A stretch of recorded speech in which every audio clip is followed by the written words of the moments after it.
Bismillahirrahmanirrahim. Ya, kita teruskan lagi obrolan kita. Obrolan nganggur antara suami dan istri. Oke, jadi gini. Setiap manusia itu pasti akan mengalami masa-masa sulit dalam hidupnya, masa terendah dalam hidupnya. Kalau dalam bahasa kerennya itu wheel of fortune, jadi roda kehidupan, kadang di atas kadang di bawah. Setiap manusia itu pasti akan dan pernah berada di roda di bawah. Beruntunglah bagi mereka yang sudah di bawah kemudian bisa mengambil pelajaran dari apa yang dialaminya, karena sesungguhnya ketika kita dalam kondisi sulit, dalam kondisi terpuruk, sesungguhnya Allah itu sedang menghidangkan pelajaran-pelajaran yang sangat luar biasa bagi mereka yang mau berpikir dan mau belajar. Nah, bagi mereka yang belum, yang hidupnya dari lahir sampai sekarang hidupnya datar saja, flat saja, tidak menemukan kesulitan, maka persiapkan diri, karena tidak ada manusia yang lolos dari kondisi itu.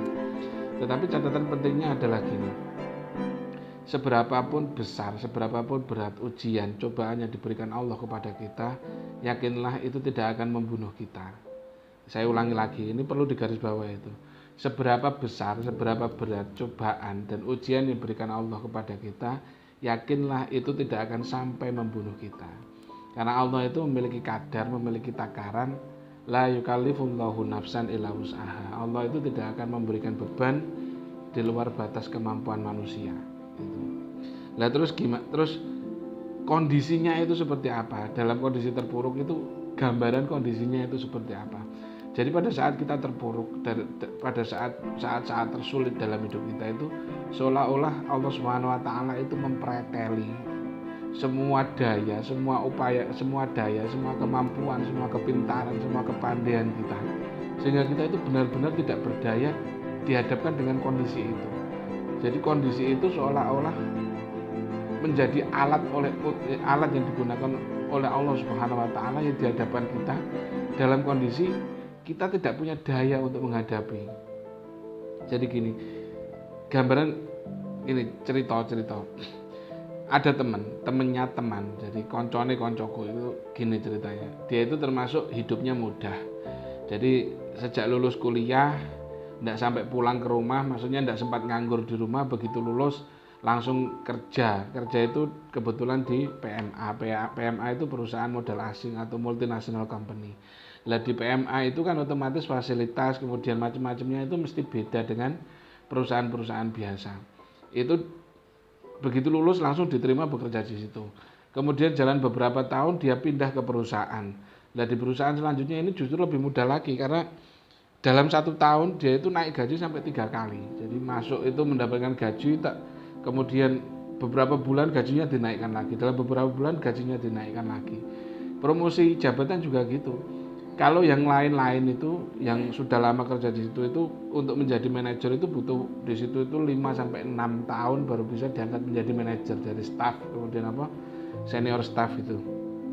Nah dia itu enggak sampai 2 tahun sudah diangkat menjadi manajer karena satu dan lain hal. Mungkin ada faktor fortune ya, ada faktor keberuntungan juga di situ. Enggak sampai 2 tahun dia diangkat menjadi manajer. Jalan di situ merasa jenuh, merasa kurang tertantang, akhirnya dia keluar kemudian memutuskan untuk pindah ke perusahaan lain. Dia apply ke 9 perusahaan, 7 diantaranya diterima, 5 tidak dimasuki. Jadi 7 menerima, yang 5 itu diabaikan, tidak dimasuki, padahal sudah diterima. Kemudian dia memilih 2 perusahaan itu, 2 perusahaan dipilih. Perusahaan pertama itu dimasuki, pagi masuk menyerahkan ijazah ke HRD untuk ditahan, karena memang perusahaan itu kan ijazahnya ditahan sebagai jaminan. Pagi ijazah ditahan, habis makan siang ijazah diminta lagi, resign. Di perusahaan satunya juga gitu, pagi masuk ijazah diserahkan ke HRD, siang resign lagi. Jadi 2 perusahaan itu dibuat kecewa oleh temen ini, koncoku ini. Akhirnya dia memilih untuk berwirausaha, mendirikan PT, jadi kontraktor lah gitu. Padahal dia tidak punya basic di situ, tidak punya kemampuan di situ, karena hanya nuruti pengen dan omongan temennya, akhirnya dia terjun di situ.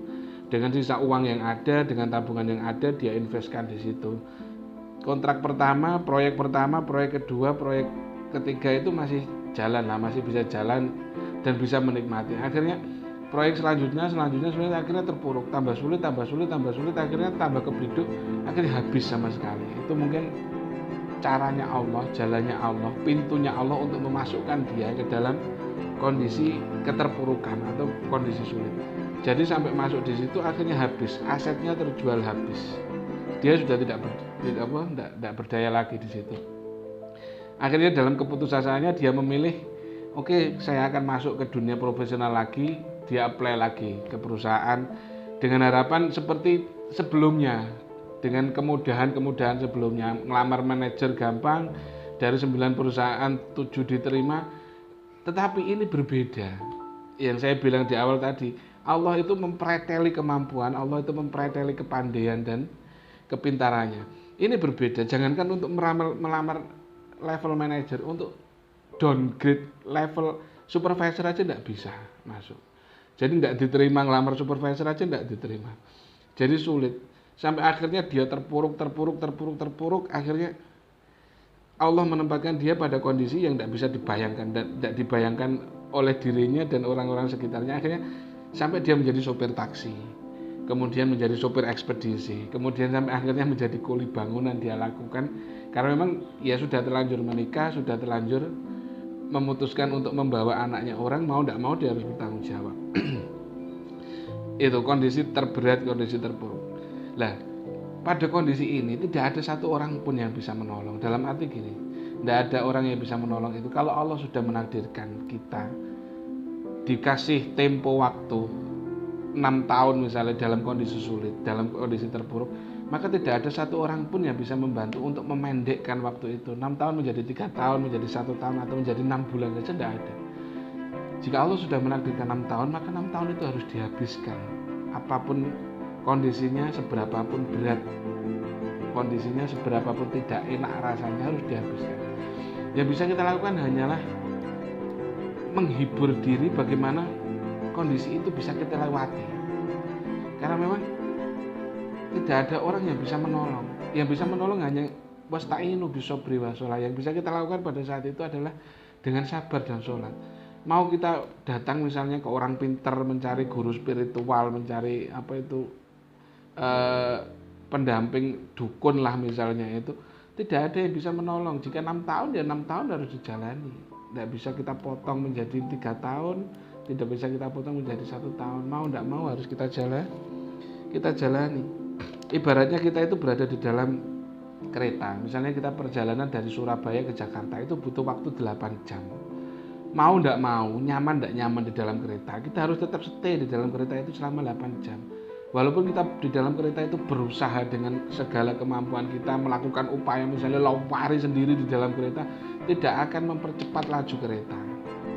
Karena kita berada di dalam kereta, apapun yang kita upayakan di dalam kereta itu ya mau tidak mau ya 8 jam sampai Jakarta. Kita pun berlari di dalam gerbong kereta. Begitu juga ketika kita di dalam takdir, di dalam kondisi sulit ini, kita berupaya dengan cara apapun, mau tidak mau ya 6 tahun itu harus kita jalani sampai kita selesai.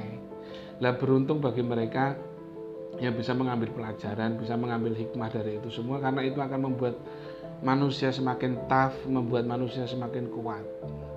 Karena pada saat itu kita mengeluh, yakinlah pada saat kita selesai dari kondisi itu, kita akan senyum-senyum sendiri dan membayangkan, kadang kita membayangkan ya Allah kok sulit waktu itu. Sekarang kita sudah bisa bernapas dengan lega. Jadi